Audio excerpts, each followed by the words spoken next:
വെള്ളിയാഴ്ചയെന്ന് കരുതി സ്പെഷ്യൽ ഉണ്ടാക്കുന്ന കൂട്ടത്തിലൊന്നുമല്ല ഞാൻ കേട്ടോ. മീൻ വരാത്തതുകൊണ്ട് ഇന്ന് ലേശം ചിക്കൻ വാങ്ങിയിട്ടുണ്ടായിരുന്നു. ചിക്കൻ വാങ്ങിയ മക്കൾക്ക് അതിലേക്ക് ബിരിയാണിയോ കപ്സയോ മന്തിയോ അങ്ങനെ എന്തെങ്കിലും വേണം കേട്ടോ. എൻ്റെ കയ്യിലാണെങ്കിൽ ഒരു റൈസും കൊണ്ടുവന്ന് വെച്ചതുമില്ല. കുറച്ച് റേഷൻ കടയിൽ നിന്ന് കിട്ടിയ പച്ചരി ഉണ്ടായിരുന്നു കേട്ടോ. അതേത്തെ ഒരു നെയ്ച്ചോറ് വെച്ചിട്ടുണ്ട്. ഇനി അതിലേക്ക് നമുക്ക് ചിക്കൻ വറുക്കണം.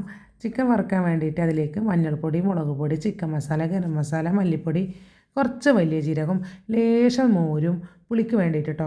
പിന്നെ ക്രിസ്പി ആയിട്ട് കിട്ടാൻ കുറച്ച് അരിപ്പൊടിയും ചേർത്ത് നല്ല പോലെ ഇളക്കിയിട്ട് റെസ്റ്റ് ചെയ്യാനൊന്നും സമയമില്ല കേട്ടോ. സൺഫ്ലവർ ഓയിലാണ് കേട്ടോ ഞാൻ പൊരിച്ച് കോരുന്നത്. അപ്പോഴേക്കും ഒരു വിസിലടിച്ചാൽ റൈസ് തയ്യാറായിട്ടുണ്ട്. ഇനി ഈ ചിക്കൻ പൊരിച്ച എണ്ണയിൽ പപ്പടം പൊരിക്കണത് എനിക്ക് ഭയങ്കര ഇഷ്ടം കേട്ടോ. അപ്പോൾ കുറച്ച് പപ്പടം പൊരിച്ച് കോരിയിട്ടുണ്ട്. ഇനി അതിലേക്ക് വലിയ ഉള്ളി, തക്കാളി, പച്ചമുളക്, ഇഞ്ചി, കറിവേപ്പില, വെളുത്തുള്ളി പേസ്റ്റ്, മഞ്ഞൾപ്പൊടി, മുളക് പൊടി, മല്ലിപ്പൊടി, ലേശം ചിക്കൻ മസാല, ഗരം മസാല ഇതെല്ലാം ചേർത്ത് ലേശം മോര് വെച്ച് നല്ല പോലെ ഇളക്കി സെറ്റാക്കിയിട്ട് ചിക്കൻ ഒരു 5-10 മിനിറ്റ് ആ മസാലയിൽ ഇങ്ങനെ കിടക്കണം കേട്ടോ. ഇനി അതിലേക്ക് അതിന് ശേഷം നമ്മൾ നല്ല വെന്ത നെയ്ച്ചോറും ഈ ചിക്കൻ്റെ പെരട്ടും ചേർത്ത് 2 പൊരിച്ച പപ്പടവും ചേർത്ത് നല്ല പോലെ കൈയേറ്റ് മിക്സ് ചെയ്തിട്ട് കഴിക്കുക. അച്ചാറില്ലാത്ത ഒരൊറ്റ കുറവേ ഉള്ളൂ.